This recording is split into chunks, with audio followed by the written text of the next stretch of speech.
Mientras editaba este video, Melgar anunció a Nicolás Quagliata como el refuerzo extranjero para esta segunda parte del año, por lo que entiendo que el equipo ya estaría cerrado. Por lo mismo, el siguiente video va a ser un esfuerzo táctico en el que acomodaremos a los jugadores rojinegros con el fin de solucionar las principales falencias que se han ido mostrando a lo largo del año y que también hemos expuesto en la presente crónica. Ahora sí, vamos con el postpartido. Por fin ganamos, pero ¿realmente el equipo corrigió sus errores? Un saludo, gente, aquí RGP comentando para Crónicas Rojinegras. Melgar por fin volvió al triunfo en el arranque de ese torneo clausura. Le ganó 2-1 a UTC en Cajamarca, en un partido al que llegábamos tras una semana bastante movida en tienda rojinegra. Vamos a hablar de eso en la previa, también tocaremos el desarrollo del partido y cerraremos con conclusiones que voy adelantando no les van a agradar mucho a la mayoría de ustedes. Dejo la marca de tiempo en la descripción y sin más dilación comencemos. La previa de este partido tenía dos movimientos clave en la plantilla rojinegra. El primero ya lo conocíamos con antelación, incluso desde antes del final de la apertura. Johnny Vidales era jugador de Melgar, el delantero nacional que ya había tenido pasado con nosotros, venía de una apertura espectacular con ADT, el cual se cortó curiosamente con una expulsión que sufre en un partido en Arequipa, y era un refuerzo que fue aplaudido por buena parte de la hinchada. Yo me mantuve conservador al respecto, no lo comenté. A mí la llegada de Vidales ya con el diario del lunes me parece necesaria por la necesidad que ha surgido de cubrir la posición de extremo izquierdo, y me parece un buen parche. Espero que me calle la boca y me termine demostrando que es más que un parche, es un jugador determinante para lo que va a ser Melgar. ¿Por qué surgió esta necesidad de cubrir el extremo izquierdo? Porque Kenji Cabrera sería transferido desde Arequipa hasta el Vancouver Whitecaps de la MLS, en una venta que le significa un ingreso económico vital al club, que además se llevaría un porcentaje importante en caso que haya una futura venta. Y si Kenji mantiene el buen nivel con estos 22 años que se carga, en un par de temporadas quizá podamos tener otro ingreso gracias a él, a pesar de que ya no forme parte del equipo. Igual sabemos que Arequipa le tendrá las puertas bien abiertas a Kenji siempre que quiera venir a vernos, y esperemos que tras una exitosa, muy exitosa carrera en el extranjero pueda regresar y retirarse en su rojinegra linda y querida. Pero bien, más allá del sentimentalismo por Kenji, había una pregunta: ¿qué iba a pasar con Melgar? Melgar era un equipo carreado por Kenji Cabrera. Cuando no había juego, él era quien armaba las soluciones, él era quien fungía como 10, extremo y 9 al mismo tiempo. Varios partidos Kenji Cabrera los había ganado él solo, e incluso te puedo asegurar que no veía un jugador cargando con el peso de Melgar de tal manera desde Bernardo Cuesta en el año 2019. Esto ya lo había comentado, y veamos ahora qué hizo Ribonetto. Porque había que,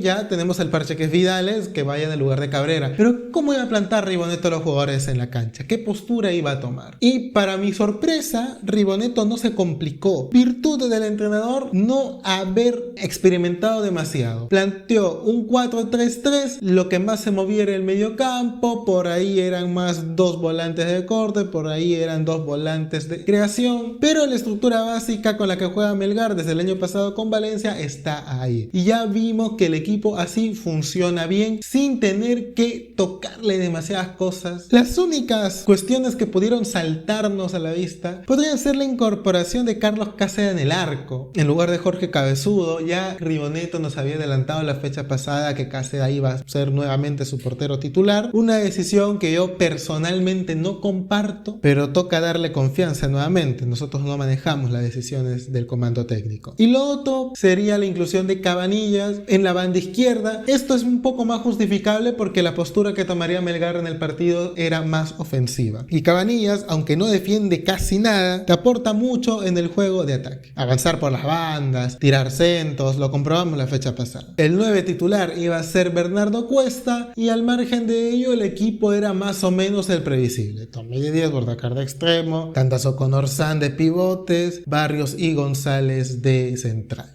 Así arrancaría el partido bajo el cielo de Cajamarca. Melgar iniciaría muy dominador y de hecho no tuvo problemas en el partido durante prácticamente los 90 minutos. Y es que incluso tras el gol tardío de UTC sabíamos que futbolísticamente no había forma en que los locales nos pudieran marcar un gol. UTC es un cuadro con mucho amor propio, mucho esfuerzo, mucho esmero, pero con varias limitaciones técnicas en algunos sectores del campo que hacen muy difícil que le puedan competir a un Melgar medianamente bien trabajado. Nada en contra de UTC, esta es una opinión netamente futbolística. Hay que señalar además que hoy UTC le salió todo mal, pero es que estuvieron salados y aún así Melgar solo le pudo ganar por un gol. Te voy a comentar todo lo que le salió mal a UTC en orden cronológico. Se le lesionó Luis Garro, la defensa. Tuvieron que quemar una ventana de cambio. Esto fue el minuto 11. Y hacia la media hora de partido, nuevamente se lesiona otro defensor, esta vez un central, Romero. Y otra ventana de cambios que deben usar, ya van dos. Le expulsan a un jugador, Serra, nuevamente uno de corte defensivo. Se quedan con uno menos en un momento en el que el partido se está empezando a equilibrar. Casi suspenden el partido por cánticos discriminatorios contra Carlos Cáceres. Ya van 4. En el segundo gol de Melgar, Rugel, el otro defensor, el único que no se fue expulsado ni lesionado, comete un blooper y le regala el gol a Matías Lazo.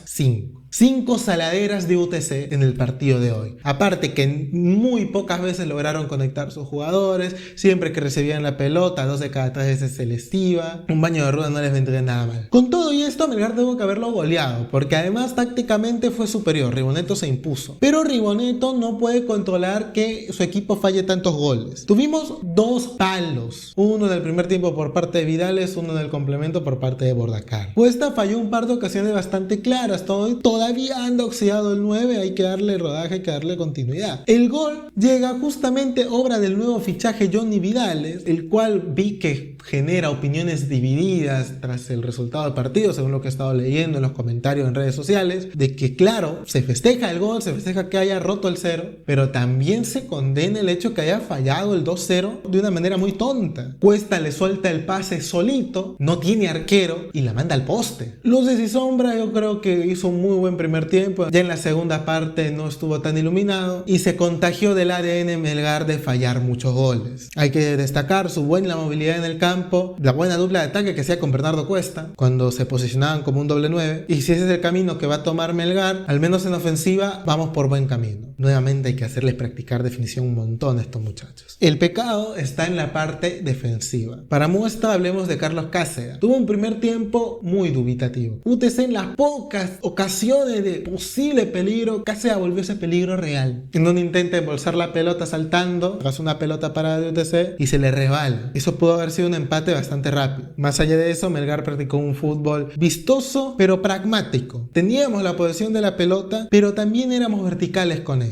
Daba gusto ver a Melgar, exceptuando cuando tenía que definir. En el primer tiempo, Tommy Martínez también jugó muy bien. Bordacar servía como un buen complemento. En la defensa es innegable el soberbio rendimiento de Walter Tandazo. Para mí, el mejor de Melgar. No solo creaba juego cada vez que tenía la oportunidad, sino que era implacable en defensa. Siempre que los volantes y los delanteros de UTC querían pasar, difícilmente podían superar a Walter Tandazo, que los barría limpio, que los marcaba limpio. Por más que no tenía su talla o su misma corpulencia, Walter Tandazo se las ingeniaba. Repito, para mí lo mejor de Melgar en este compromiso. El primer tiempo acabaría así, 1-0, una ventaja interesante, un juego Melgar interesante, un poquito de alivio, ¿no? Pensábamos que nos podíamos complicar más de la cuenta, porque ante rivales así Melgar suele jugar bastante mal. Ya en el complemento la tendencia es prácticamente la misma, todavía más exagerada. En los primeros 10 minutos Melgar me parece que tiene entre 4 o 5 ocasiones de gol y las falla todas. Volvemos al problema crónico de Melgar: no saber convertir, no traducir su superioridad en el marcador. Y esto pasó con todos los técnicos, esto no es culpa de Ribonetto solamente. Si el fichaje de Vidales era para aprovechar su buen momento y que contagie con su espíritu goleador al resto del equipo, eso no se vio en el terreno de juego. De hecho, como ya mencionamos, el gol de Melgar de Matías Lazo sería producto de una equivocación de Rugel más que de una construcción rojinegra. Al margen de ello, con todo eso, Melgar manejó el partido muy tranquilo, hasta que ocurre el blooper de Cáceres. Cáceres solo tuvo una atajada providencial, que más que atajada fue un bloqueo que realiza para impedir que un delantero de UTC marque gol estando solito. Y es aquí cuando quiero hablar de la defensa. Cabanillas no baja a defender casi nunca, esto ya lo vimos del partido pasado. Cabanillas es un jugador para atacar. Ya con el 2-0 arriba no hubiera venido mal emplear a Ion Top, hacer el cambio, porque el mediocampo de Melgar funcionaba muy bien y no dependía mucho de sus laterales para producir juego, para seguir generando peligro. La magia estaba en que Tandazo o Borzán le pasasen el balón, o a Vidales o a Cuesta, ellos retrocedieran, o con Bordacar o Martínez, y triangulen con los delanteros nuevamente para desequilibrar la defensa rival y buscar una anotación. Los laterales no influían mucho. Entonces hubiera sido bueno meter ahí a Ion Top para equilibrar. Lazo estuvo mejor en la labor defensiva. Y bueno, a nuestros centrales les suelen ganar las espaldas con cierta facilidad. Así como Vidal se desmarcaba muy bien de los defensores de UTC en el primer tiempo,